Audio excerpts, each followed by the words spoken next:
The man known to history as Ivan the Terrible, or Tsar Ivan IV of Russia, was born on the 25th of August 1530 in the Muscovite royal estate of Kolomenskaya, several kilometers outside of Moscow.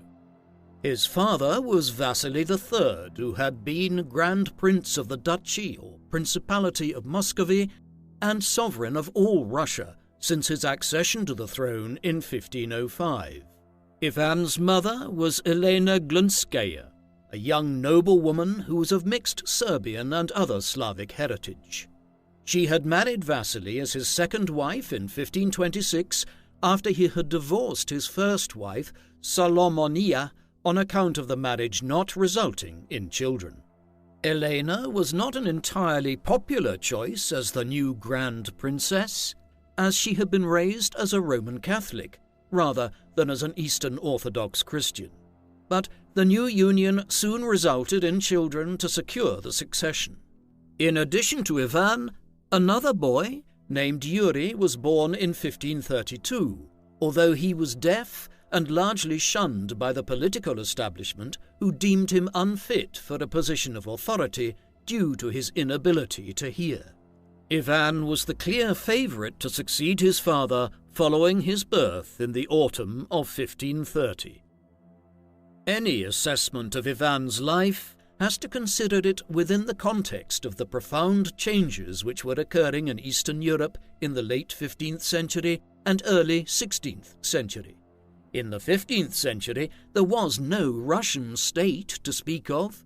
Indeed, the term Rus had a peculiar medieval heritage.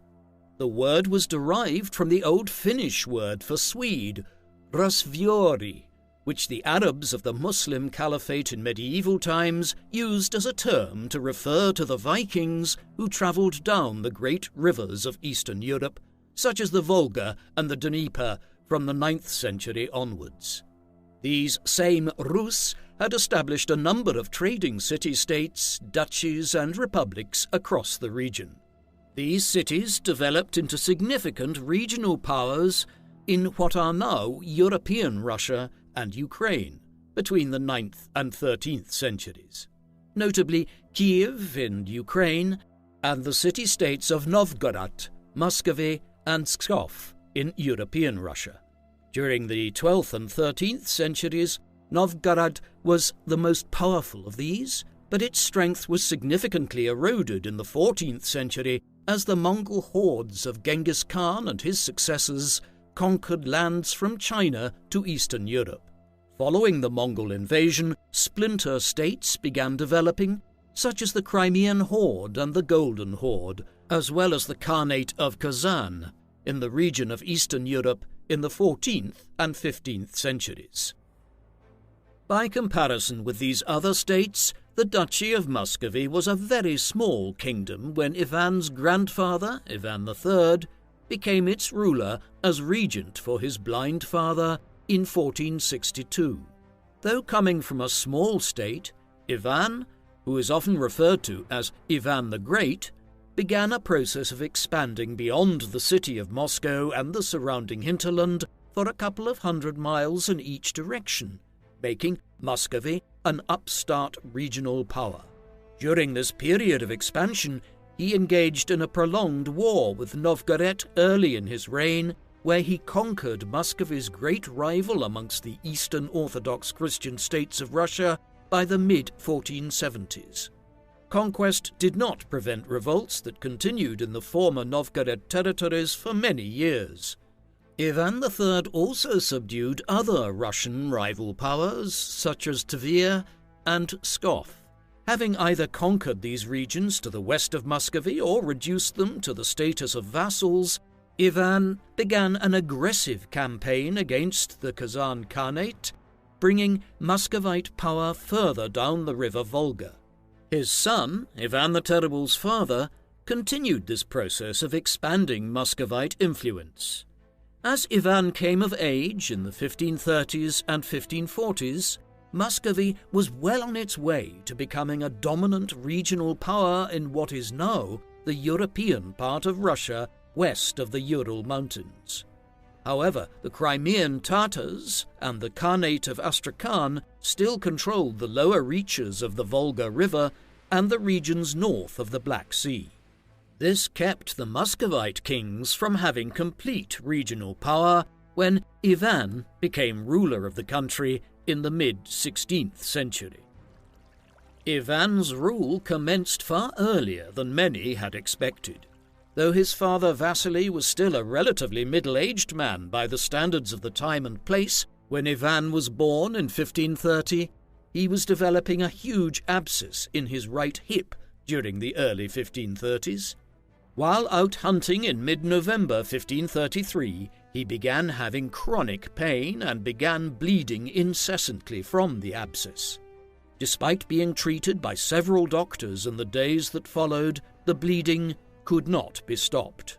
Vasily was transported back to Moscow, where he survived for more than a week, being invested as a monk as his last request before he died on the 3rd of December 1533, probably from septicemia or blood poisoning rather than from blood loss. While Ivan should have succeeded smoothly thereafter, his youth and the unpopularity of his mother, who would act as regent during his infant and childhood years, were problems, and so several other claimants emerged as potential rivals to Ivan's succession. These included Prince Andrei Staritsky and Prince Yuri Ivanovich, two of Vasily's younger brothers. Ultimately, the Muscovite nobility and Orthodox Church establishment relented and agreed to Ivan's succession on the strength of his father's deathbed declaration that Ivan, regardless of his age, should succeed him. It would be many years before Ivan was in any position to start playing an active role in ruling Muscovy and Russia. In the interim, his mother performed the role of regent alongside a regency council of some of the leading nobles and church figures of the day. However, this dispensation only lasted until 1538, when Elena died at a very young age, most likely before her 30th year. It is now widely believed that she was poisoned as part of a clandestine coup orchestrated at the Muscovite court by the powerful Shuisky faction. This would certainly fit with the moves made upon Elena's death by Prince Vasily Vasilyevich of the Shuisky family to seize power from other rivals, such as Prince Ivan Belsky. He then moved to release his cousin, Andrei Mikhailovich, from prison, where he had been incarcerated for some time owing to suspicions about his loyalty to Elena's regency government. Vasily and Andrei served as the de facto rulers of Russia from 1538 to 1547, when Ivan finally began to reign in his own right. Meanwhile, during these years, Ivan was tutored by several prominent men of learning in what was a relatively novel decision to begin educating a Russian prince in the new humanist strains of learning and education which were arriving in Russia from Western and Central Europe in the 16th century. As a result, Ivan became a force for modernizing the Muscovite state. Ivan's minority came to an end in early 1547, when he was nearly 16.5 years old.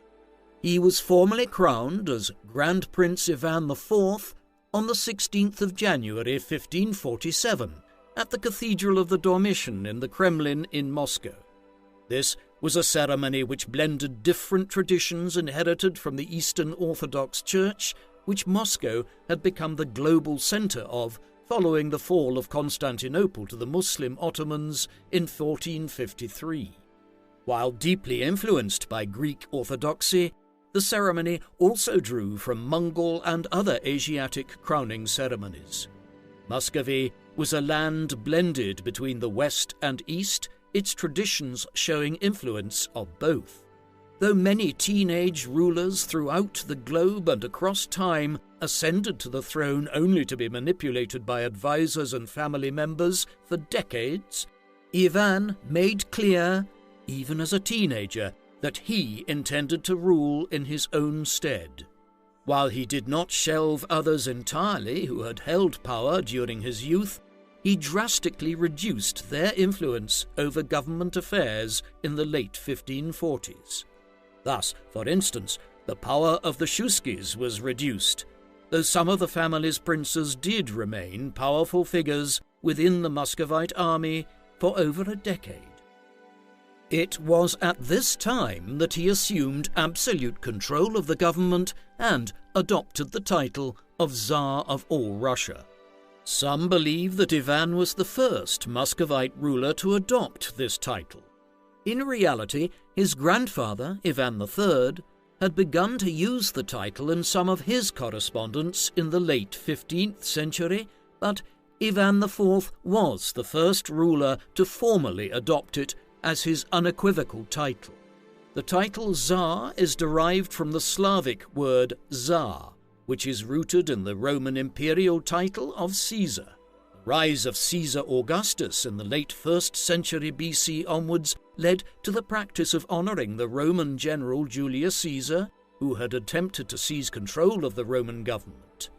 In assuming the title of Tsar, Ivan was, in 1547, drawing on a long history of Roman imperialism. Although the exact title's application would change on a number of occasions over the centuries, the rulers of Russia would continue to refer to themselves as Tsars until the Russian Revolution brought the empire to an end in 1917. In tandem, his court began adopting the trappings of imperial power. A visitor to Moscow in the 1560s, for instance, would have been ushered into an imperial court where Ivan was seated on a great throne, carved from ivory and walrus bone, with scenes depicting Old Testament stories and motifs from Russian mythology and history, while Ivan would have worn the Kazan crown on his head, a great imperial crown struck from gold and many priceless gemstones. Ivan's reign was hit by a crisis at almost exactly the same time that he began to rule in his own right. This crisis centered around the first of two major fires which struck Moscow during Ivan's reign. Enormous infernos which destroyed large parts of major cities were not uncommon during the early modern period and were typically fueled by the fact that wood was used much more widely in the construction of homes, with candles and fires used to provide light and heat in an age prior to electrification and home heating. In addition, firefighting services were virtually non-existent as a component of municipal life. In the case of the Great Fire of Moscow of 1547, it occurred on the 24th of June at the height of the summer. The inferno started near the city centre, but really turned into a disaster of epic proportions when it spread to the Kremlin district and entered the military arsenal there, leading to a huge explosion in the gunpowder store. In the hours that followed, the fire raged out of control, eventually spreading across Moscow and displacing upwards of 70,000 people, approximately half of the population. Over 2,500 people lost their lives in the disaster, which also led to increasing social unrest and an insurrection against Ivan's maternal family, the powerful Glinsky family, who were perceived as having been in charge of the government during Ivan's minority and so were condemned, unfairly, as being responsible for the fire and its brutal impact. One of the family, Yuri Glinsky, was stoned to death in the streets of Moscow in the aftermath of the fire. But eventually, Ivan's government managed to restore stability across the city. Moscow quickly recovered in the years that followed, but, as we will see, this was not the only major fire which impacted on the Russian capital during Ivan's reign. Ivan had a significantly stable personal and marital life during the late 1540s and throughout the 1550s, the period encompassing the first decade and a bit of his reign. Much of this was owing to his first marriage. This was entered into in 1547 when Ivan was still a teenager and right around the time that he was crowned as Grand Prince. At this time, he married a woman by the name of Anastasia Romanovna, a daughter of Yureyevich Zakharin Yureyev, a senior Muscovite noble who served as an Okanichi in Muscovy, a leading court official. As such, Anastasia's marriage to Ivan was political initially, but they were nearly exactly the same age, Anastasia perhaps being just a year older, although her date of birth is not concretely known. And the marriage was a happy one. They had many children, 3 daughters and 3 sons. Anna was born in 1548, not long after they wed, followed by Maria in 1551, Dmitri the next year, Ivan in 1554, Eudoxia in 1556, and finally Theodor in 1557. 4 of the 6, though, would die in infancy or childhood, and by the end of the 1550s, only Ivan and Fyodor were still alive. Then, to compound this tragedy, Anastasia died as well in the autumn of 1560. She was only around 30 years of age, and rumours abounded afterwards that she may have been poisoned, though there seems to be no concrete evidence to support this supposition. More broadly, Anastasia's death led to a change in Ivan's behaviour in the 1560s. If there is a point at which his rule became more tyrannical, it was as her moderating influence on him was removed from 1560 onwards. The early years of Ivan's reign saw some significant domestic reforms implemented as he sought to modernize the Russian state. Much of this was achieved through the Sudebnik of 1550.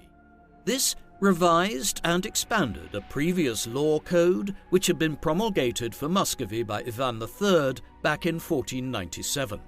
Yet, while the earlier Sudebnik had sought to ensure the rights and privileges of the aristocracy and church, this new law code was more concerned with strengthening emerging state institutions such as the court system and the embryonic Russian parliamentary and local government system, one which had evolved over the previous century as Muscovy had conquered and annexed regions like Pskov, Novgorod, and Tver. Under the provisions of the new Sudebnik, local authorities would have a say in what suspects could be arrested on a wide range of different matters. In allowing this document to be produced so early after attaining his majority in 1547, Ivan was indicating that he intended to be a reforming monarch. Unfortunately, though, he would only remain committed to ideas such as this for the first half of his reign. There were numerous other reforms in various spheres of Russian life inaugurated by Ivan. A good example is the reforms implemented into the Russian Orthodox Church through the Council of the 100 Chapters, or the Stoglav Synod, which was convened in Moscow in 1551. This was overseen by Ivan and Macarius, the Metropolitan of the Russian Orthodox Church between 1542 and 1563, making him the effective head of the Russian Church for over 20 years. At this synod, various aspects of religious ritual within the Church which had emerged over the previous decades were debated on and resolved.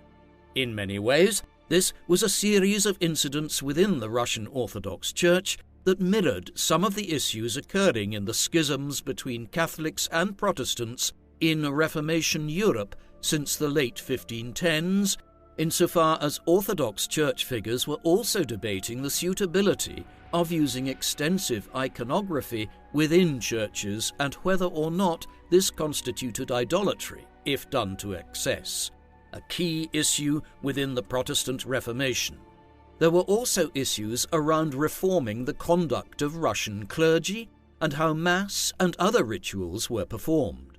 Thus, here in Russia in the early 1550s, Ivan was leading a movement to peaceably reform the Russian Orthodox Church before it led to the sort of schisms which ripped Western and Central Europe apart in the 16th century and created decades of violent religious wars.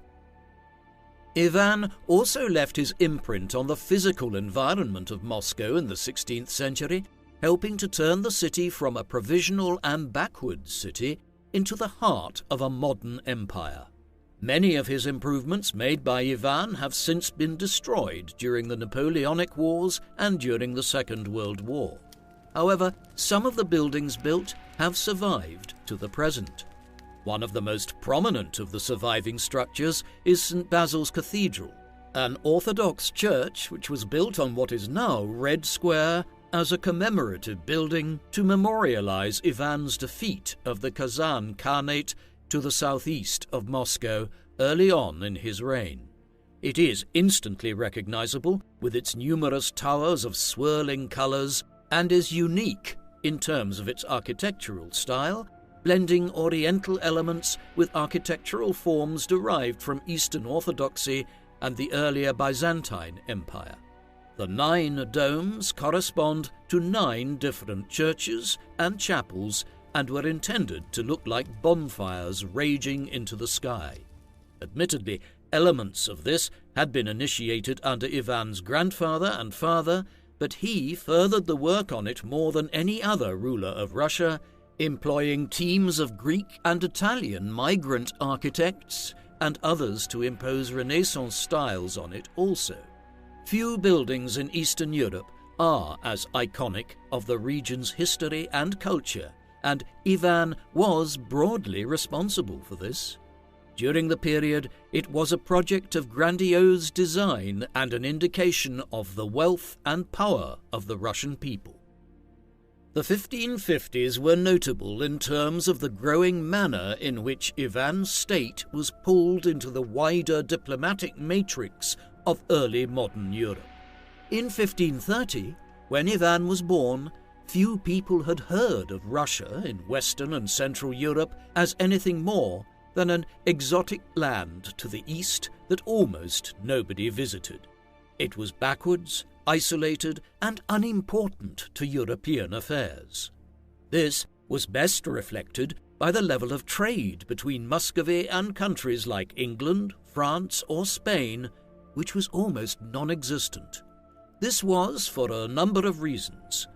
Firstly, the region which we now refer to as Russia had traditionally been divided into numerous smaller states such as Novgorod, Pskov, and Muscovy. But perhaps more importantly, Muscovy, even after it became the dominant power in the region, and indeed until the early 18th century, did not have access to a major Baltic seaport.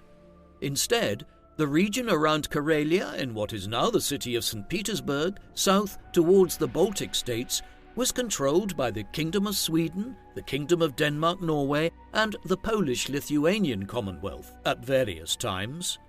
As such, there was no major maritime outlet through which Muscovy could engage in trade with the major states of Western or Central Europe, as trade in these days was overwhelmingly naval.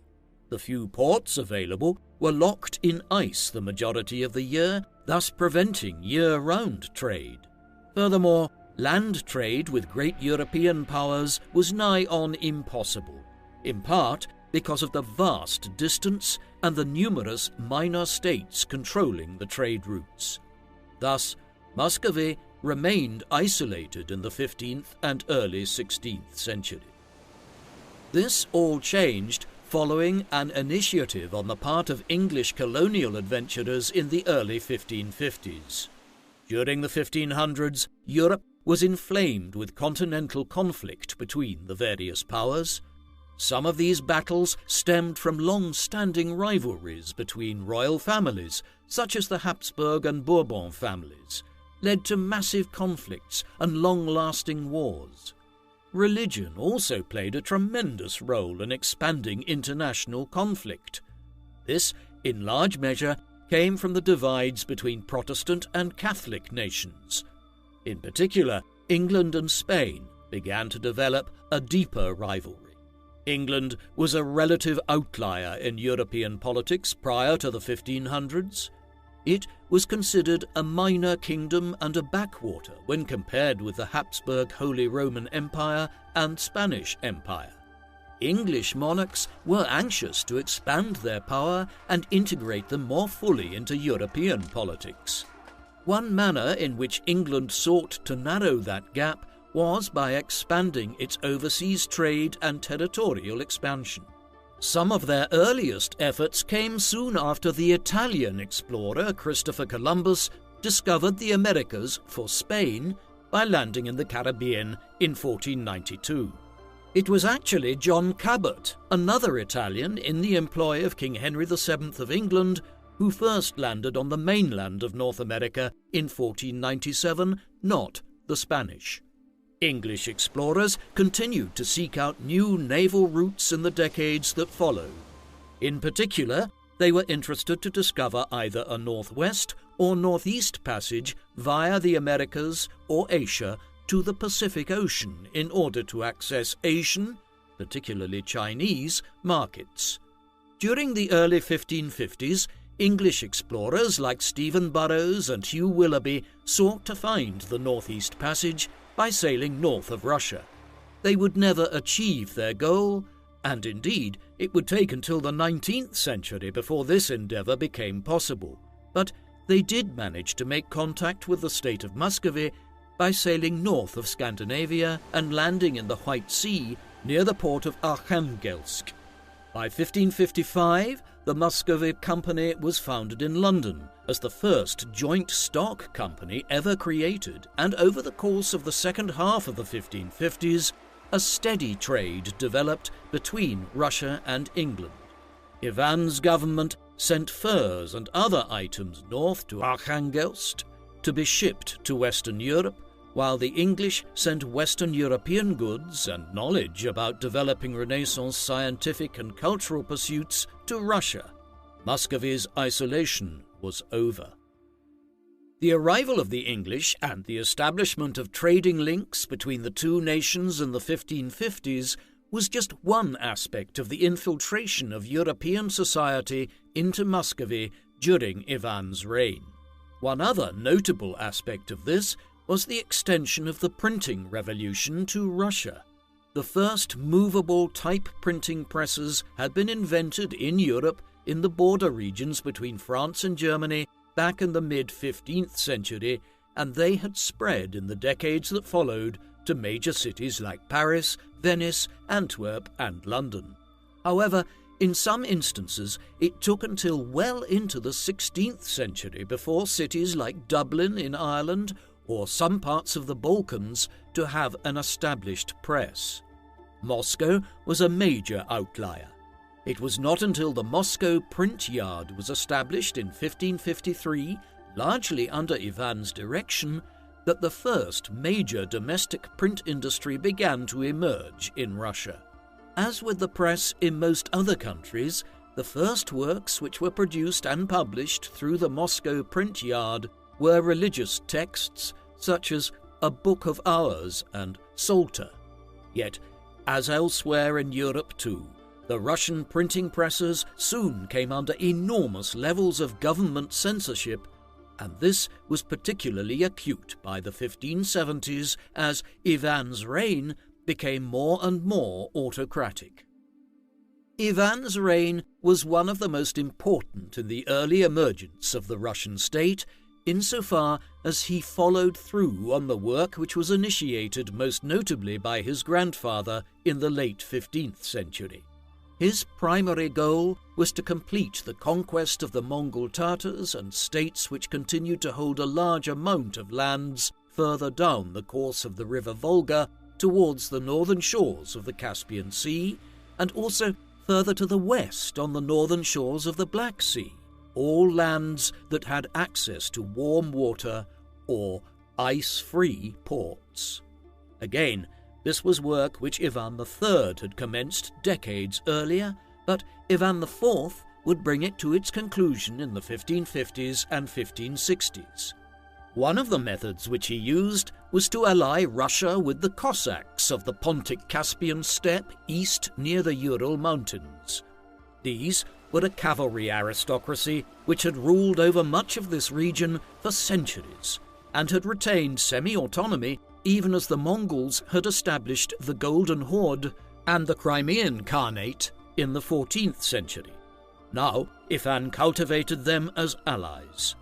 With them, he managed to quickly conquer the Kazan Khanate to the southeast of Moscow, securing the city and northwestern Russia in general against raids. With this done, Ivan quickly moved in the mid-1550s to strike against some of the Mongol successor states to the south of his empire. These include the Nogai Horde, a regional power based along the eastern edges of the Caspian Sea in what is now Kazakhstan, but which also had lands further to the north. Between 1554 and 1556, Ivan's armies campaigned southwards to the Caspian against the Nogai Horde and the Astrakhan Khanate. In 1556, Astrakhan, at the mouth of the river Volga and occupying the entry of the river into the Caspian Sea, was finally seized by the Russians, adding one of the most strategic cities in the entire region to the Russian Empire and also a major economic hub. It was from this date onwards that Russia began to become synonymous with the production of caviar, as it was here, in the lower reaches of the Caspian Sea, that the sturgeon which produce caviar were caught in such abundance. A new Russian fortress was constructed here to act as a major stronghold for Russian rule at the gateway to the Caucasus. Thus, by the end of the 1560s, Ivan had extended the Russian state southwards to the Caspian Sea and was transforming the region as well from a Muslim geopolitical region to a Russian Orthodox centre. The wars of expansion continued into the 1560s. Most notable of all of them was the First Russo-Turkish War, which occurred between 1568 and 1570. In entering into this war, Ivan was bringing Russia into its first direct clash with the Ottoman Empire, a power which Russia would end up regularly in conflict with for the next 3.5 centuries, down to the end of the First World War. The Ottomans initiated this First War in the hopes of pushing the Russians out of the lower river Volga and the Astrakhan region after they had seized it in the mid-1550s. It was a disaster for the Ottomans. They were repulsed from the Astrakhan region, and then their armies encountered such poor weather on the retreat back towards the Caucasus and Turkey that thousands of soldiers froze to death. Their fleet in the region was also badly impaired. At this time, the Ottoman Empire was one of the most powerful and influential players in European affairs. Ivan's success was one of the few major Christian victories of the period. As time went by, the clashes between the Ottoman Empire and the Russian Empire would come to focus more on the Black Sea and eventually the Balkans, as Russia attempted to expand its influence into regions like Moldova and Romania. But that was a task for a generation very distant from Ivan's. There was one final theatre of conflict for the Russians during Ivan's reign. This was with the Crimean Tatars, or Crimean Khanate, yet another of the Mongol successor states which had emerged in the 14th and 15th centuries to dominate much of the north shores of the Black Sea and Ukraine. In the early 1570s, after the Russo-Turkish War wound down in Astrakhan, the Crimean leader, Khan Devlet I Giray, began launching aggressive raids up the river Dnieper and other waterways in the Donetsk and Donbass regions towards Moscow. As they did, Ivan and the Russians were forced to begin launching counterattacks. However, there would be no decisive result here during Ivan's reign. But one of the foremost military concerns of the Russian state over the next 2 centuries was to conquer the Crimean region and obtain a Black Sea port which would act as a conduit for greater Russian expansion in the Caucasus and northeastern Balkans. While these processes would be slow and gradual, taking until the late 18th century to largely bear fruit, it is very significant that these geopolitical objectives were first developed during Ivan's reign. In many ways, the consequences of them are still being felt in the early 21st century. The wars with the Tatars of Crimea and Astrakhan, as well as the Turks, while generally successful for Ivan, did have the unwanted impact of leading to the second major destruction of Moscow during his reign. The city had been rebuilt and re-emerged as a major urban centre following the devastating fire of 1547, but in 1571 it was devastated again. This time it was not owing to an accidental urban fire.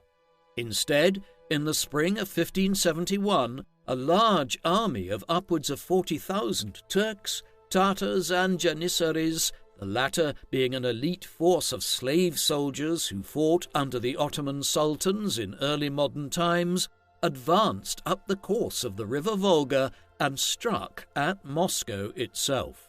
Bypassing the defensive fortifications which the Muscovites had established along the middle course of the river and to the south of the city decades earlier, an army, led by the Crimean Tatar general Devlet-Girey, attacked Moscow on the 24th of May 1571. The attack on the capital was brief, but it resulted in a devastating blow to the city as fires were started in the suburbs and quickly spread as unfavourable winds blew it towards the city centre. While the Turks and Tatars soon withdrew, the fire unleashed enormous damage. Historians disagree widely on the exact number of casualties, but most place it in the region of tens of thousands of deaths, while the city was devastated in a manner which would not be seen again until 1812, when Napoleon Bonaparte's armies seized Moscow and the Russians set the city alight to prevent it falling into French hands. Consequently, the city which Ivan had inherited in the 1530s was a much different one to that which was there when his reign ended, for the simple reason that Moscow was devastated twice by major fires during his reign in 1547 and 1571, and had to be rebuilt on 2 occasions. One of the least noted elements of Ivan's reign, but one which has shaped the modern world to a greater extent, was the expansion of the Russian state over the Ural Mountains and into what we now broadly term Siberia. Though today Russia extends its control from Europe to the Pacific Ocean and across 11 time zones, when Ivan ascended to the throne as first Tsar of Russia, Muscovy and Russia was just a small state centred on the city of Moscow, with some holdings to the south along the river Volga. Certainly, there were already some intrepid explorers who had begun to voyage eastwards towards the Ural Mountains and the cold, frozen tundra of northern Russia and Siberia, but little by way of concerted colonization of this region had been engaged in. It was during the latter years of Ivan's reign that this process was commenced in a concerted fashion, and the gradual expansion of the Russian state into the world's largest geographical country began. The first major expansion eastward took place in 1580, when a small force of just over 500 Cossacks, or mounted Russian and Slavic warriors from the Pontic-Caspian steppe, voyaged eastwards over the Ural Mountains, which lie in a great line from the northern shores of the Caspian Sea all the way north to the Arctic Circle. This expedition was led by Yermak Timofeyevich and aimed to conquer the Sibir Khanate, which lies today north of Kazakhstan.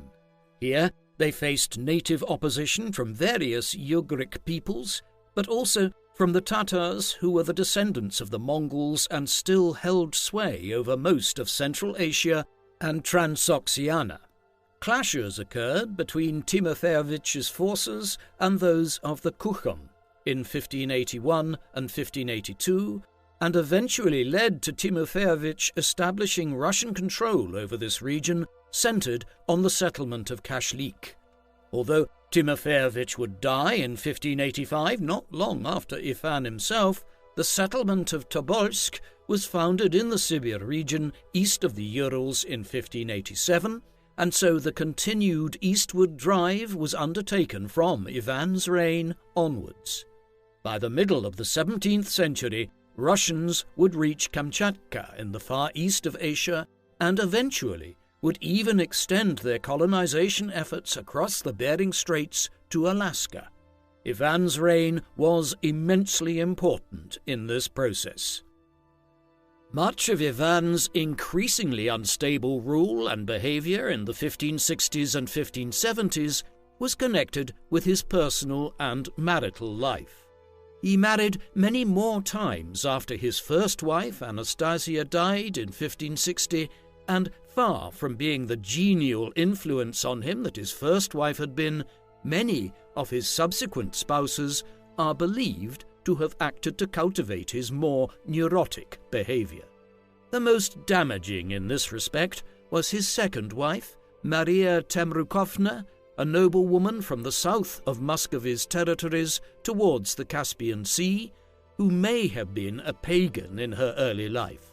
She is generally assessed as having had a negative impact on Ivan during their marriage between 1561 and 1569, and played a role in the establishment of the Oprichnina, the first secret police of a kind ever created in Russia, setting a dangerous precedent which has continued for nearly half a millennium thereafter. Despite rumours that he also poisoned her when she died in 1569, there is no evidence to support this. Thereafter, Ivan entered into a series of whirlwind marriages in the 1570s. He was in a union of just over 2 weeks with his third wife, Marfa, in the early winter of 1571, before she died under mysterious circumstances. A fourth wife, Anna, wed in 1572, ended up being sent to a monastery in 1574 after the marriage failed to result in any children. Further short-lived relationships followed in the second half of the 1570s, but by then the leaders of the Orthodox Church in Russia were refusing to give their religious blessing to any further marriages, and so historians today debate whether Ivan can theoretically be said to have married only 4 times or as many as 8 times, with some of his later partners often described as concubines rather than wives. In any event, these latter marriages were nowhere near as important as his first 2, but they do serve to highlight his increasingly unstable and erratic conduct in the 1570s. In the course of these myriad marriages and marriage proposals, one of the more intriguing developments was the proposal for Ivan to marry Queen Elizabeth I of England. Elizabeth famously remained unmarried throughout her long reign and became known as the Virgin Queen, a point still heavily debated by historians and pop culturists. She certainly had numerous suitors for her hand in marriage, which included everyone from a domestic lord, Robert Dudley, 1st Earl of Leicester, to several members of the French royal family in the 1570s as England sought an alliance with the French against Spain. It has been a matter of debate as to whether Ivan proposed that he would marry Elizabeth as well in the early 1580s, at a time when Elizabeth was already beyond her childbearing years, and talks of her marrying were beginning to wind down. There are no documents extant in either British or Russian archives today which clearly indicate that Ivan wanted to marry the English Queen, but recent research has argued that an informal proposal, one which was not written down, but which was conveyed by the mercantile diplomats who were moving between Russia and England by the early 1580s, was in fact made. In any event, it was rebutted, but it is intriguing that this autocratic ruler, whose marital life was so similar to that of Elizabeth's father, King Henry VIII, ever proposed such a union to begin with. By the standards of the time, English politicians in London would largely have viewed the offer as coming from a semi-barbarian Asiatic ruler, and it must have been received with some peculiar responses in England. Ivan was a man of contrasts. We have only one genuine physical depiction of him, a portrait embossed on the cover of the first printed apostle of 1564, but the portrait is very crude and gives little away about his appearance. Other portraits made in the decades after his death, based on physical descriptions provided by those who had known Ivan, suggest that he was of a rather Asiatic bone structure, with his face appearing almost more Mongolian than that of a modern Russian, a not unexpected development given the dominance of the Crimean and Kazan Tatars across much of the region in the late medieval period. He had wide, large eyes, an energetic visage according to these portraits, and sported a substantial beard, as was the fashion across much of early modern Europe and in Russia in particular. Scientific analysis of his remains in recent times indicate he was a relatively large man who weighed close to 200 pounds, but athletically built and standing close to 6 foot in his prime, making him taller than usual by 16th century standards. He was a cultured man, of that there is little doubt, given that he is known to have written poetry and religious hymns, while also acting as a keen sponsor of the wider arts in Russia. Early on in his life, he was a more balanced and rational individual, though certainly never a pacifist or someone who flinched from violence or confrontation. That all began to change in the course of the 1560s, and in particular in the 1570s.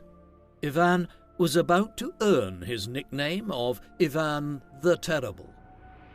Various factors influenced Ivan to become a far more brutal ruler from 1560 onwards. The most profound was surely the death of his first, much-loved wife, Anastasia, and the lingering concern that she might have been poisoned. Another was the sheer Machiavellian nature of the Russian court, where factions conspired to gain power over others and brutally crushed their enemies when possible. All of this, combined with the fraught manner in which he had been raised as a puppet ruler at the behest of others, left Ivan a damaged individual even before Anastasia died. But when she left, he became unhinged. He began to see conspiracies and factions developing where they occasionally existed, but not always in the way he imagined. By the mid-1560s, he was actively running the government in a way which was designed to crush the power of all other factional groups beyond his sole rule, whether they were senior figures within the Orthodox Church, the most respected nobles and magistrates, or mighty courtiers. In all of this, he was highly manipulative. For instance, shortly after Anastasia's death in 1560, he withdrew to the town of Alexandrov, over 120 kilometers from Moscow. From there, he wrote to the ministers in Moscow that he intended to abdicate, but this was nothing more than a ruse for him to be able to call for wider-ranging powers to attack anyone he suspected of treason and to take their lands under crown ownership. Russian nobles and citizens did have rights in the early modern period, as elsewhere in Europe, as enshrined through documents like England's Magna Carta. What Ivan was aiming to do through these new measures was to completely undermine those rights and to set up a new system based around a highly autocratic ruler. His actions deeply impacted the relationship between the Tsars and the people for the next several generations. There is no doubt that the most brutal element of this campaign of state terror which Ivan waged in the 1560s and 1570s was through the creation of the oprichnina. This was conceived initially as a kind of household bodyguard for the Tsar and the royal family, based on Ivan's growing paranoia about poisonings at the royal court, but it soon expanded to become a quasi-secret police, one with judicial powers as well, which allowed it to operate as a court. Between 1565 and 1572, Ivan used it to extensively persecute and attack the Russian aristocracy. Much of this was in the form of extortionate taxes to pay for new military fortifications and the operations of the oprichnina itself, which at its height involved nearly 1,000 personnel, many of them being commoners brought in to attack the privileges and rights of the nobility. Some victims were also tried and even executed, while others were imprisoned. The worst incidents involved mass arrests of thousands of the minor nobility and aristocratic lineages, with some being made to march across large distances in Russia during the cold winter with little by way of provisions or suitable clothing. Even these, though, paled by comparison with the massacre of Novgorod, an episode in the early weeks of 1570 when an initial concern about alleged treason amongst church officials in the city of Novgorod spiraled into pogroms which left thousands dead by mid-February. By that time, an air of desperation, suspicion, and fear had gripped Russia as Ivan's terror reign grew worse and worse. The culmination of all of Ivan's paranoia and brutality was one of the most infamous events of early Tsarist Russia, when Ivan allegedly killed his only son and namesake. Ivan Ivanovich was one of Ivan's sons from his first marriage. He was born to Anastasia in 1554 and was the designated heir to his father as the eldest surviving son, his older brother Dmitri having died in infancy in the summer of 1553. However, during the 1570s, Tsar Ivan's relationship with his son had deteriorated, perhaps, as historians have speculated, owing to disagreements between the pair over the Russian prosecution of a war with Poland, Lithuania, and Sweden at the time, or perhaps because Ivan simply disagreed with many of the ways in which his son was choosing to live his life. Whatever the cause, we know the result. On the 19th of November 1581, the father and son became embroiled in an argument, during which Ivan is alleged to have struck his son so firmly over the head that he slumped to the ground unconscious and bleeding from his temple.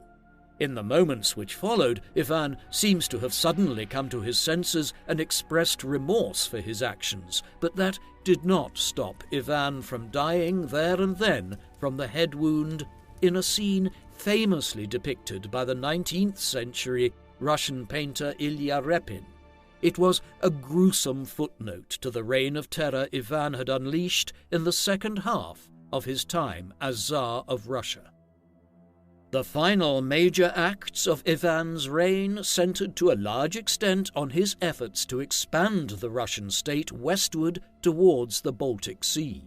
Although it is firmly associated with this waterway today, for centuries the Muscovites and Russians did not have access to the Baltic Sea, and the region from Karelia in Finland south through what is now St. Petersburg and towards the Kaliningrad Oblast on the Baltic Sea was ruled by powers such as Sweden and the Polish-Lithuanian Commonwealth.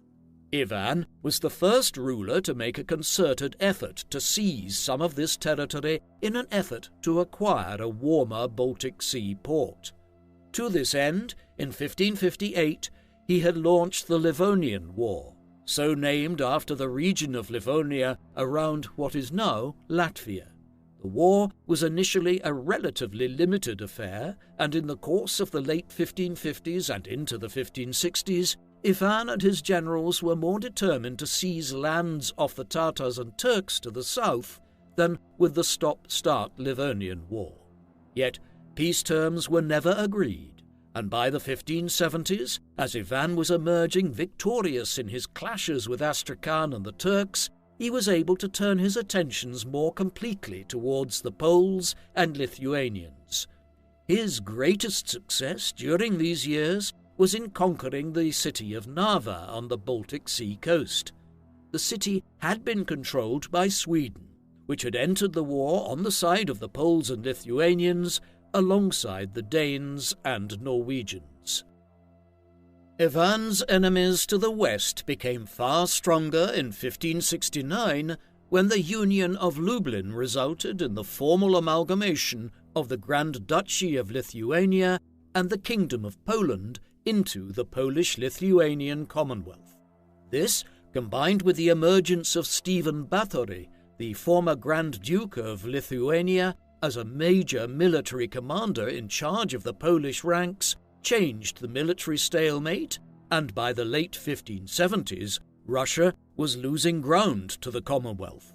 In 1579, Polotsk was occupied by a Polish-Lithuanian force, while in 1581, Báthory laid siege to the city of Pskov, well inside Russian territory. Around the same time, the Swedes retook Narva, the major gain which Ivan had made during the war. Thereafter, matters began to wind down as Ivan realized that his ambitions to conquer Livonia and gain access to the Baltic Sea would remain unfulfilled. While a determined expansionist, Ivan was unwilling to throw his kingdom away for a failing war. Peace terms were negotiated, with Sweden emerging as the major victor in the conflict, acquiring control over most of Livonia from Denmark, which had been forced to relinquish control over much of the region owing to domestic problems. The Livonian War was the one element of Ivan's foreign policy which ended with a considerable failure to achieve his goals and expand the Russian state. Ivan died at the end of what had been a very long reign of over 50 years, but still at a comparatively young age in the spring of 1584, at just 53 years of age. There was seemingly no prolonged illness or precursor to his demise, but rather he died of what is widely understood to have been a stroke on the 28th of March, 1584. Legend has it that he was playing chess with Bogdan Belsky, one of his closest allies in government during the latter stages of his reign, and a figure involved in the Livonian Wars and efforts to expand Russia towards the Baltic Sea. The event was famously commemorated in a painting by Ivan Bilibin in 1935. How romanticized the idea of him having died playing chess is a matter of some historical dispute. Ivan was subsequently buried in the Cathedral of the Archangel in Moscow. In 1963, his remains were exhumed and scientific studies were carried out by Soviet scientists. These concluded that Ivan had not met his end owing to any form of poisoning, something which there had been a lingering suspicion of for many centuries, but that he had developed a major musculoskeletal disorder in his later years, which quite probably left him largely immobilized during the late 1570s and early 1580s, down to his death. It has been suggested that this might have been connected as well to a temporal lobe disorder, and that this could plausibly have been partially responsible for his increasingly unstable and violent conduct during the second half of his reign.